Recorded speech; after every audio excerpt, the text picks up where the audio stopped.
মুহূৰ্তত ৰাজ্যৰ ৰাজনীতিৰ আটাইতকৈ ডাঙৰ খবৰ ৰাজ্যৰ মুখ্যমন্ত্ৰী ডক্টৰ হিমন্ত বিশ্ব শৰ্মাৰ মুছলমান লোকক লৈ 10টাকৈ মহাবিস্ফোৰণ মুছলমান লোকক লৈ 10টাকৈ মহাবিস্ফোৰণ ঘটাইছে ৰাজ্যৰ মুখ্যমন্ত্ৰী ডক্টৰ হিমন্ত বিশ্ব শৰ্মাৰ ফালৰ পৰা কোৱা হৈছে 2041 চনত অসম মুছলমান সংখ্যাগৰিষ্ঠ ৰাজ্য হ'ব পুনৰবাৰ কৈছো মুখ্যমন্ত্ৰী হিমন্ত বিশ্ব শৰ্মাৰ মহাবিস্ফোৰণ যে 2041 চনত অসমখন মুছলমান সংখ্যাগৰিষ্ঠ ৰাজ্য হ'ব আৰু অতি শীঘ্ৰে মুছলমান সংখ্যা গুৰুলৈ পৰিণত হ'ব এই মন্তব্য কৰিছে হিমন্ত বিশ্ব শৰ্মাৰ স্পষ্ট কথা এয়াই হৈছে অসমৰ বাস্তৱ ছবিখন তদুপৰি হিমন্ত বিশ্ব শৰ্মাৰ মন্তব্য মুছলমানৰ জনসংখ্যা নিয়ন্ত্ৰণ কৰিবলৈ হলে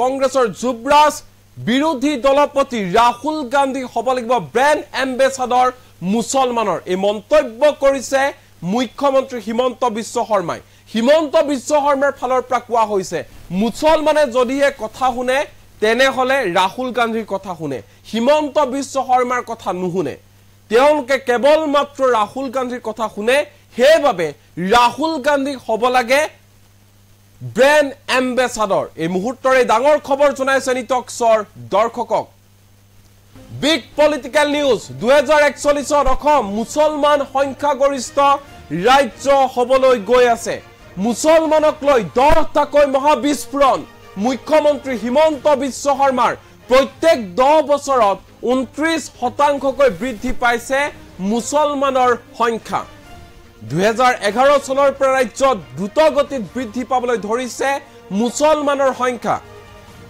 প্ৰতি 10 বছৰত 22 লাখকৈ বৃদ্ধি পাইছে মুছলমানৰ জনসংখ্যা তাৰ পৰিৱৰ্তে হিন্দুৰ জনসংখ্যা মাত্ৰ 16% বৃদ্ধি পাইছে এই বিস্ফোৰক মন্তব্য কৰিছে মুখ্যমন্ত্ৰী হিমন্ত বিশ্ব শৰ্মাই অতি শীঘ্ৰে সংখ্যা গুৰুলৈ পৰিণত হ'বলৈ গৈ আছে মুছলমান এয়া প্ৰকাশিত পৰিসংখ্যা লোকপিয়লত প্ৰকাশ পোৱা তথ্য এয়া মই বনোৱা পৰিসংখ্যা নহয় আৰু এয়াই হৈছে জিয়া বাস্তৱ ছবিখন অসমৰ জনসংখ্যা নিয়ন্ত্ৰণৰ ব্ৰেণ্ড এম্বেছাডৰ হ'ব লাগে ৰাহুল গান্ধী কংগ্ৰেছৰ যুবৰাজ ৰাহুল গান্ধী হ'ব লাগে ব্ৰেণ্ড এম্বেছাডৰ কিয়নো কংগ্ৰেছৰ কথা ৰাহুল গান্ধীৰ কথা শুনে এটা বিশেষ সম্প্ৰদায়ৰ লোকে তাৰ বাহিৰে আন কাৰোৰে কথা তেওঁলোকে নুশুনে মই কিবা কলে নুশুনে মোক শত্ৰু বুলি ভাবে হে বিশেষ সম্প্ৰদায়টোৱে সংবাদ মেলত এনে ধৰণে মন্তব্য প্ৰকাশ কৰি 10টাকৈ মহাবিস্ফোৰণ ঘটাইছে মুছলমানক লৈ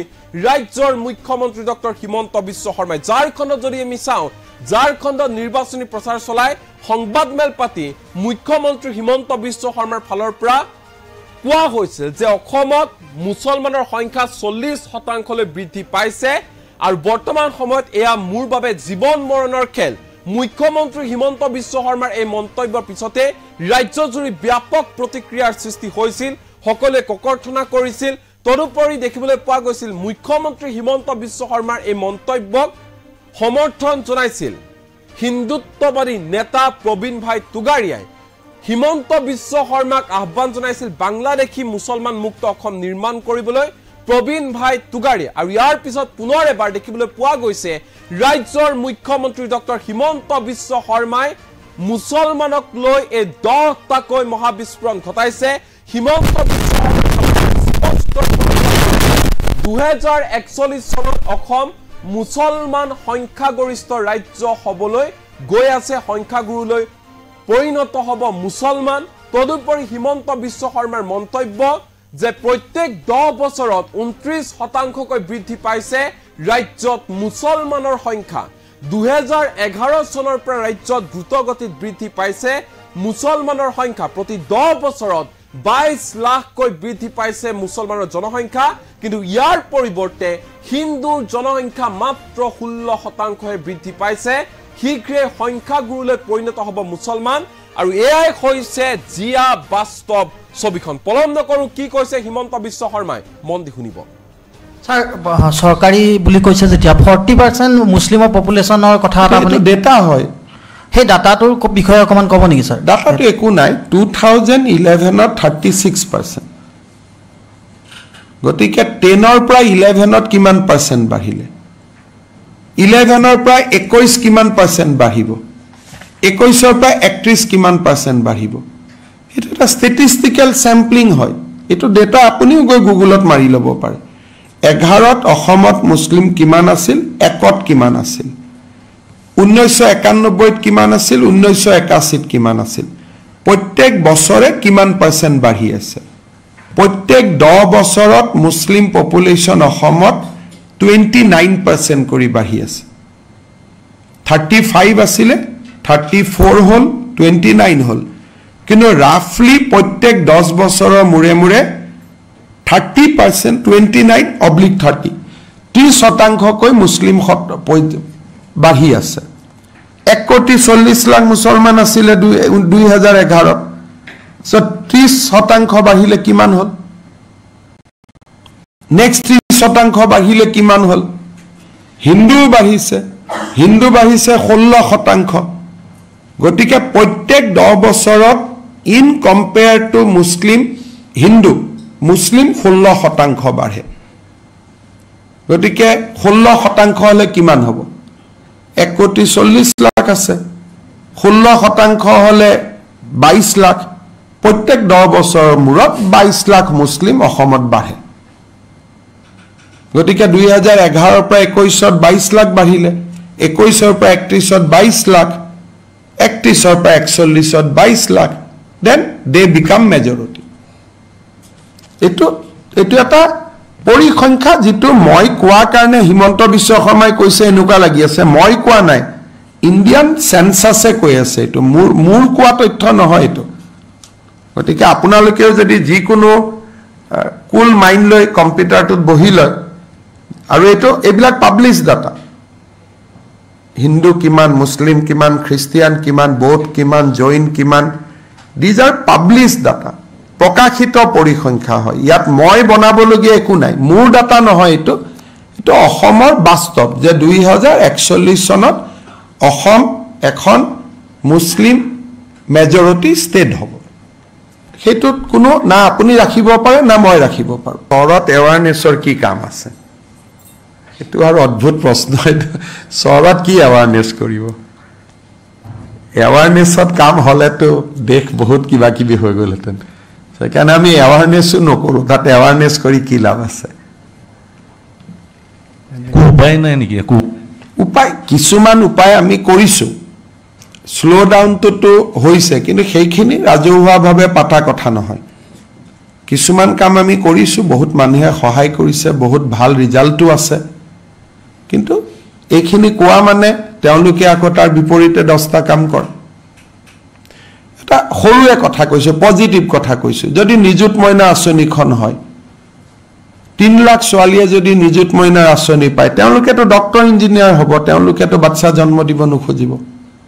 এটা সৰু কথাই কৈছোঁ। গতিকে যোৱা 3 বছৰত মই কৰি অহা বা আমাৰ চৰকাৰখনে কৰি অহা কামৰ ৰিজাল্ট এটা পাম, কিন্তু সমস্যাটো ইমান ডাঙৰ। হাতীৰ কাষত বাওনা এজনে থিয় হ'লে যিটো হয়, তেনেকুৱা অৱস্থা মোৰ নহয়। তেনেকুৱা টেন্ডেন্সিটো কি? মানে এতিয়া কিন্তু সঁচা কথা ক'বলৈ গ'লে সকলো ক্ষেত্ৰতে সকলোৱে দেখি আছে, সকলো ক্ষেত্ৰত তেওঁলোকে পাৰ্গত। কিন্তু আপুনি জনসংখ্যাটো যাৰ বেছি তাকতো বেছি দেখিবই সকলোতে। মোৰ জনসংখ্যা 40, আপোনাৰ জনসংখ্যা 20, গতিকে 40 মানুহকেতো আপুনি দেখিব, আপোনাৰতো লৰাই নাই। অসমীয়া মানুহৰ জনসংখ্যা 1 বা 2টা। আমি ইংৰাজী স্কুলত পঢ়াইছোঁ, অসমীয়া স্কুলত পঢ়াইছোঁ, ডক্টৰ কৰিব খুজিছোঁ, প্ৰফেচাৰ কৰিব খুজিছোঁ, কোনোবাইতো গাড়ী চলাব লাগিব। আপোনাৰতো জনসংখ্যাই নাই, তেওঁলোকৰ জনসংখ্যা আছে, গতিকে আহি গাড়ীখন চলাইছে। সেইটো এই গোটেই কথাবিলাক কোনোবা মুখ্যমন্ত্ৰীয়ে যদি মই আজি সাহসেদি যেনেকৈ এই কথাবিলাক কৈ আছোঁ, তেনেকৈ যদি ধৰ্ম নিৰপেক্ষ নহৈ যদি 71-81 চনৰ পৰা এইবিলাক কথা কৈ থাকিলেহেঁতেন, যিবিলাক বাস্তৱ, পজিটিভ ৰিজাল্ট হ'লহেঁতেন। ছোৱালীখিনিক যদি পঢ়াব যত্ন কৰিলেহেঁতেন, ইভেন মুছলিম মানুহৰ মাজতো যদি মুছলিম ছোৱালীখিনিক পঢ়োৱাৰ কাৰণে কোনোবা চৰকাৰে প্ৰচেষ্টা ল'লেহেঁতেন, এইটো ঘটনা নহ'লহেঁতেন। চাইল্ড মেৰেজৰ বিপক্ষে যদি কোনোবা চৰকাৰে আগতেই কৰিলেহেঁতেন, তেতিয়াহ'লে ব্যৱস্থা নহ'লহেঁতেন। এতিয়া 3 বছৰত মইতো এটা চমৎকাৰ কৰিব নোৱাৰোঁ। যদি 41ৰ জেগাত 51 হয়, তেতিয়াহ'লে বুজিব যে ক'ৰবাত আমি কিবা কৰিলোঁ। গতিকে এতিয়া মইতো আশা কৰোঁ যে আমি বহুতখিনি ভাল কাম কৰিছোঁ, কিন্তু PWD ৰাস্তাৰ ৰিজাল্ট এদিনত দেখুৱাব পাৰি, মানুহৰ জীৱনৰ ৰিজাল্টটো এদিনত দেখুৱাব নোৱাৰি। 2 ডিকেডছ লাগে, 2 দশক লাগে।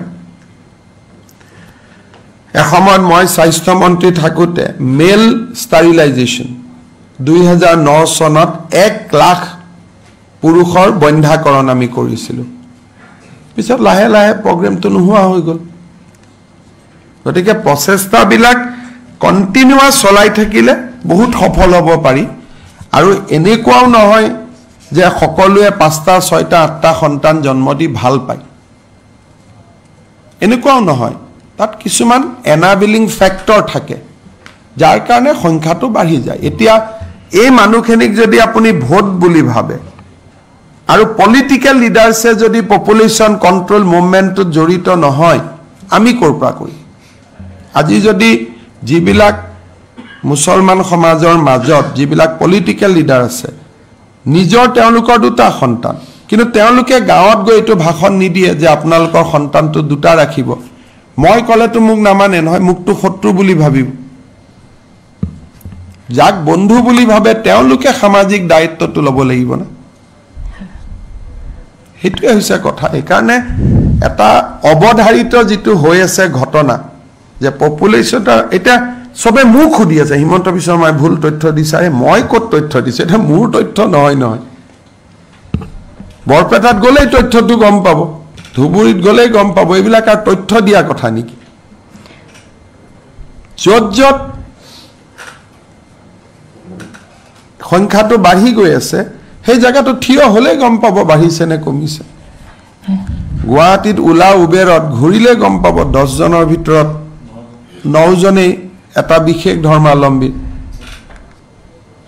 গতিকে এইবিলাকতো বাস্তৱ সত্য হয়। এটা ভোট বিচৰা মানুহবিলাকে যদি সকলোৱে এটা এইবিলাক কামত যোগ নিদিয়ে, মই অকলে বা আপুনি অকলে কি কৰিব? সেইকাৰণে মই ভাবোঁ যে জনসংখ্যা কমোৱাৰ আটাইতকৈ গুৰু দায়িত্ব কংগ্ৰেছৰ ওপৰত, কাৰণ কংগ্ৰেছৰ কথা তেওঁলোকে শুনে। কালিৰ পৰা যদি পপুলেশ্যন কণ্ট্ৰলৰ ব্ৰেণ্ড এম্বেচাডৰ ৰাহুল গান্ধী হৈ যায়, তেতিয়া ফটাফট কাম হ'ব। খটাখট নহ'লেও ফটাফট হৈ যাব। কিয়? তেওঁৰ কথা শুনে, মোৰ কথাটো নুশুনে নহয়। মোকতো এনিমি বুলি ভাবে না। বিয়ান পতা মানুহজন কেনেকৈ এম্বেচাডৰ হৈ যাব? তেওঁৰ কথা শুনে মানুহে না। বিয়া পাতি 12টা জন্ম দি এইটো ব্ৰেণ্ড এম্বেচাডৰ হ'ব নালাগেতো। তেওঁৰ কথা শুনে মানুহে, মোৰ কথাটো নুশুনে। আজি আপোনালোকে এখন মুছলিম গাঁৱত যাওক, 2টা নাম লৈ যাওক, যে হিমন্ত বিশ্ব শৰ্মাই কথা ক'লে শুনিব নে ৰাহুল গান্ধীয়ে কথা ক'লে শুনিব? সকলোৱে ক'ব ৰাহুল গান্ধীয়ে ক'লে শুনিম বুলি। 2খন কাগজ লৈ যাওক, যে ৰাহুল গান্ধীয়ে ক'লে শুনিব নে মোদীয়ে ক'লে শুনিব? তেওঁলোকে ক'ব ৰাহুল গান্ধীয়ে ক'লে শুনিম। গতিকে জনসংখ্যা নিয়ন্ত্ৰণত আটাইতকৈ যদি ডাঙৰ ভূমিকা কোনোবা চৰকাৰী বুলি কৈছে, যেতিয়া 40% মুছলিমৰ পপুলেশ্যনৰ কথা এটা ডেটা হয়, সেই ডাটাটোৰ বিষয়ে অকণমান ক'ব নেকি ছাৰ? ডাটাটো একো নাই। 2011ত 36%। গতিকে 10ৰ পৰা 11ত কিমান পাৰ্চেণ্ট বাঢ়িলে? 11ৰ পৰা 21 কিমান পাৰ্চেণ্ট বাঢ়িব? 21ৰ পৰা 31 কিমান পাৰ্চেণ্ট বাঢ়িব? এইটো এটা ষ্টেটিষ্টিকেল চেম্পলিং হয়। এইটো ডেটা আপুনিও গৈ গুগলত মাৰি ল'ব পাৰে। 11ত অসমত মুছলিম কিমান আছিল, 1ত কিমান আছিল, 1991ত কিমান আছিল, 1981ত কিমান আছিল, প্ৰত্যেক বছৰে কিমান পাৰ্চেণ্ট বাঢ়ি আছে। প্ৰত্যেক 10 বছৰত মুছলিম পপুলেশ্যন অসমত 29% কৰি বাঢ়ি আছে। 35 আছিলে, 34 হ'ল, 29 হ'ল। কিন্তু ৰাফলি প্ৰত্যেক 10 বছৰৰ মূৰে মূৰে 30%, 29/30, 30% মুছলিম বাঢ়ি আছে। 1,40,00,000 মুছলমান আছিলে 2011 30% বাঢ়িলে কিমান হল নেক্সট 30% বাঢ়িলে কিমান হল হিন্দু বাঢ়িছে 16% গতিকে প্ৰত্যেক 10 বছৰত ইন কম্পেয়াৰ টু মুছলিম হিন্দু মুছলিম 16% বাঢ়ে গতিকে 16% হলে কিমান হ'ব 1,40,00,000 আছে 16% হলে 22 লাখ প্ৰত্যেক 10 বছৰৰ মূৰত 22 লাখ মুছলিম অসমত বাঢ়ে গতিকে 2011 পৰা 21ত 22 লাখ বাঢ়িলে 21ৰ পৰা 31ত 22 লাখ 31ৰ পৰা 41ত 22 lakh then they become majority এটো এটা পৰিসংখ্যা যেটো মই কোৱা কাৰণে হিমন্ত বিশ্ব শৰ্মাই কৈছে এনুকা লাগি আছে মই কোৱা নাই ইন্ডিয়ান সেন্সাসে কৈ আছে এটো মূৰ কোৱা তথ্য নহয় এটো গতিকে আপোনালোকেও যদি যি কোনো কুল মাইন্ড লৈ কম্পিউটাৰটোত বহি লয় আৰু এটো এবিলাক পাবলিশ ডাটা হিন্দু কিমান মুছলিম কিমান খ্ৰীষ্টিয়ান কিমান বৌদ্ধ কিমান জৈন কিমান these are published data প্ৰকাশিত পৰিসংখ্যা হয় ইয়াত মই বনাবলগীয়া একো নাই মোৰ ডাটা নহয় এটো অসমৰ বাস্তৱ যে 2041 চনত অসম এখন মুছলিম মেজৰিটি ষ্টেট হ'ব হেতুত কোনো না আপুনি ৰাখিব পাৰে না মই ৰাখিব পাৰো চহৰত এৱাৰনেছৰ কি কাম আছে এটো আৰু অদ্ভুত প্ৰশ্ন চহৰত কি এৱাৰনেছ কৰিব এৱাৰনেছত কাম হলেতো দেখ বহুত কিবা কিবি হৈ গ'লহেতেন সেইকাৰণে আমি এৱাৰনেছো নকৰো তাত এৱাৰনেছ কৰি কি লাভ আছে উপায় নাই নেকি উপায় কিছুমান উপায় আমি কৰিছো স্লো ডাউনটো হৈছে কিন্তু সেইখিনি ৰাজহুৱাভাৱে পাতা কথা নহয় কিছুমান কাম আমি কৰিছো বহুত মানুহে সহায় কৰিছে বহুত ভাল ৰিজাল্টটো আছে কিন্তু এইখিনি কোৱা মানে তেওঁলোকে আকৌ তাৰ বিপৰীতে 10টা কাম কৰে এটা সৰুৱে কথা কৈছো পজিটিভ কথা কৈছো যদি নিযুত মইনা আঁচনিখন হয় 3 লাখ ছোৱালীয়ে যদি নিযুত মইনাৰ আঁচনি পায় তেওঁলোকেতো ডক্টৰ ইঞ্জিনিয়াৰ হ'ব তেওঁলোকেতো বাচ্চা জন্ম দিব নুখুজিব এটা সৰু কথাই কৈছো গতিকে যোৱা 3 বছৰত মই কৰি আহা বা আমাৰ চৰকাৰখনে কৰি আহা কামৰ ৰিজাল্ট এটা পাম কিন্তু সমস্যাটো ইমান ডাঙৰ হাতীৰ কাষত বাউনা এজনে থিয় হলে জিতু হয় তেনুকা অৱস্থা মোৰ নহয় না তেনুকা টেন্ডেন্সিটো কি অনেক এতিয়া কিন্তু সঁচা কথা ক'বলৈ গ'লে সকলো ক্ষেত্ৰতে সকলোৱে দেখি আছে সকলো ক্ষেত্ৰত তেওঁলোকে পাৰ্গত কিন্তু আপুনি জনসংখ্যাটো যাৰ বেছি তাকটো বেছি দেখিবই সকলোতে মোৰ জনসংখ্যা 40 আপোনাৰ জনসংখ্যা 20 গতিকে 40 মানুহকেতো আপুনি দেখিব আপোনাৰটো লৰাই নাই অসমীয়া মানুহৰ জনসংখ্যা এটা বা দুটা আমি ইংৰাজী স্কুলত পঢ়াইছো অসমীয়া স্কুলত পঢ়াইছো ডক্টৰ কৰিব খুজিছো প্ৰফেসৰ কৰিব খুজিছো কোনোবাইতো গাড়ী চলাব লাগিব আপোনাৰটো জনসংখ্যাই নাই তেওঁলোকৰ জনসংখ্যা আছে গতিকে আহি গাড়ীখন চলাইছে হেতু এই গুটেই কথাবিলাক কোনোবা মুখ্যমন্ত্ৰীয়ে যদি মই আজি সাহসেদি যেনেকে এই কথাবিলাক কৈ আছো তেনেকে যদি ধৰ্মনিৰপেক্ষ নহয় যদি 71-81 চনৰ পৰা এইবিলাক কথা কৈ থাকিলেতেন যিবিলাক বাস্তৱ পজিটিভ ৰিজাল্ট হলেতেন ছোৱালীখিনিক যদি পঢ়াব যত্ন কৰিলেতেন ইভেন মুছলিম মানুহৰ মাজতো যদি মুছলিম ছোৱালীখিনিক পঢ়ুৱাৰ কাৰণে কোনবা চৰকাৰে প্ৰচেষ্টা ললেতেন এটো ঘটনা নহলেতেন চাইল্ড ম্যাৰেজৰ বিপক্ষে যদি কোনবা চৰকাৰে আগতেই কৰিলেতেন তেতলে ব্যৱস্থা নহলেতেন এতিয়া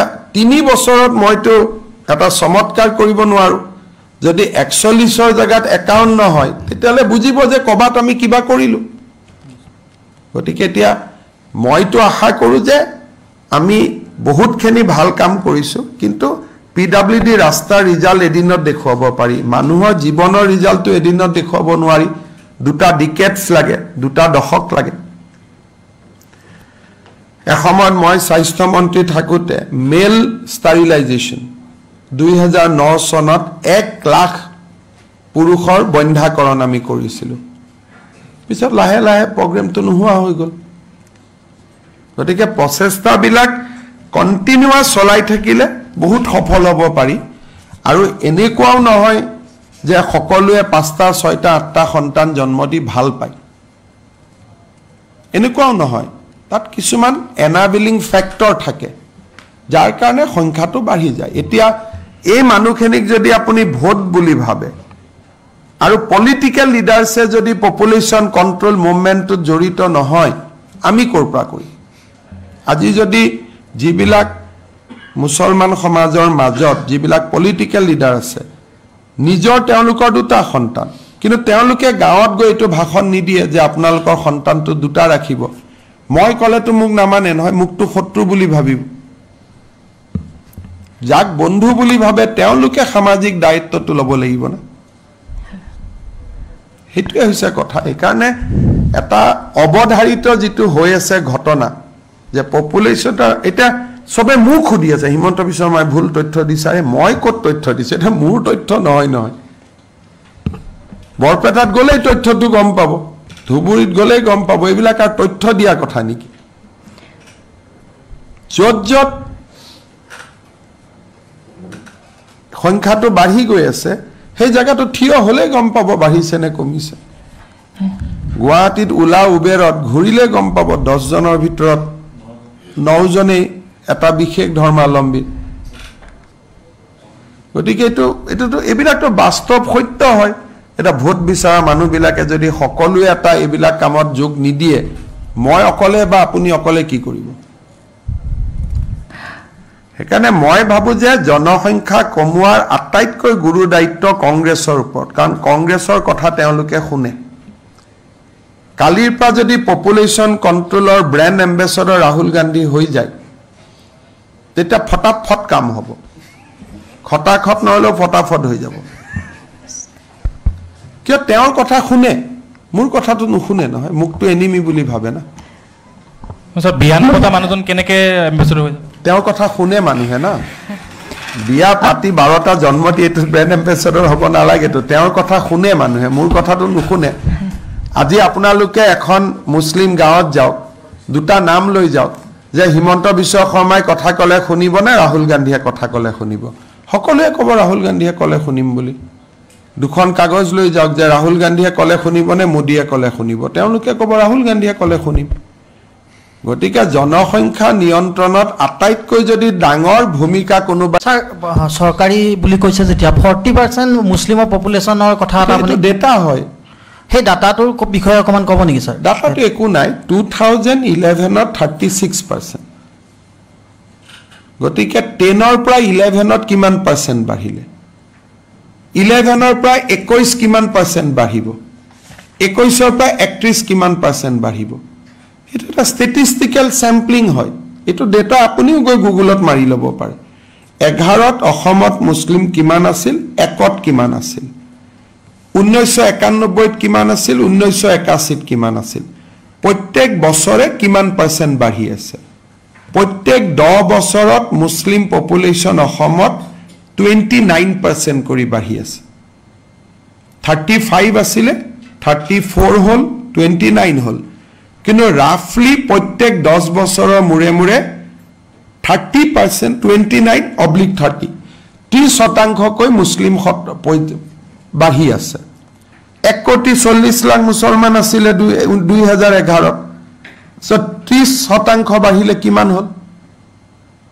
নেক্সট 30% বাঢ়িলে কিমান হল হিন্দু বাঢ়িছে 16% গতিকে প্ৰত্যেক 10 বছৰত in compared to Hindu Muslim 16% বাঢ়ে গতিকে 16% হলে কিমান হ'ব 1,40,00,000 আছে 16% হলে 22 লাখ প্ৰত্যেক 10 বছৰৰ মূৰত 22 লাখ মুছলিম অসমত বাঢ়ে গতিকে 2011 পৰা 21 ত 22 লাখ বাঢ়িলে 21 পৰা 31 ত 22 লাখ 31 পৰা 41 ত 22 lakh then they become majority eto eta পরিসংখ্যা যেটো মই কোৱা কাৰণে হিমন্ত বিশ্ব শৰ্মাই কৈছে এনুকা লাগি আছে মই কোৱা নাই ইন্ডিয়ান সেন্সাসে কৈ আছে এটো মূৰ কোৱা তথ্য নহয় এটো গতিকে আপোনালোকেও যদি যি কোনো কুল মাইণ্ড লৈ কম্পিউটাৰটোত বহি লয়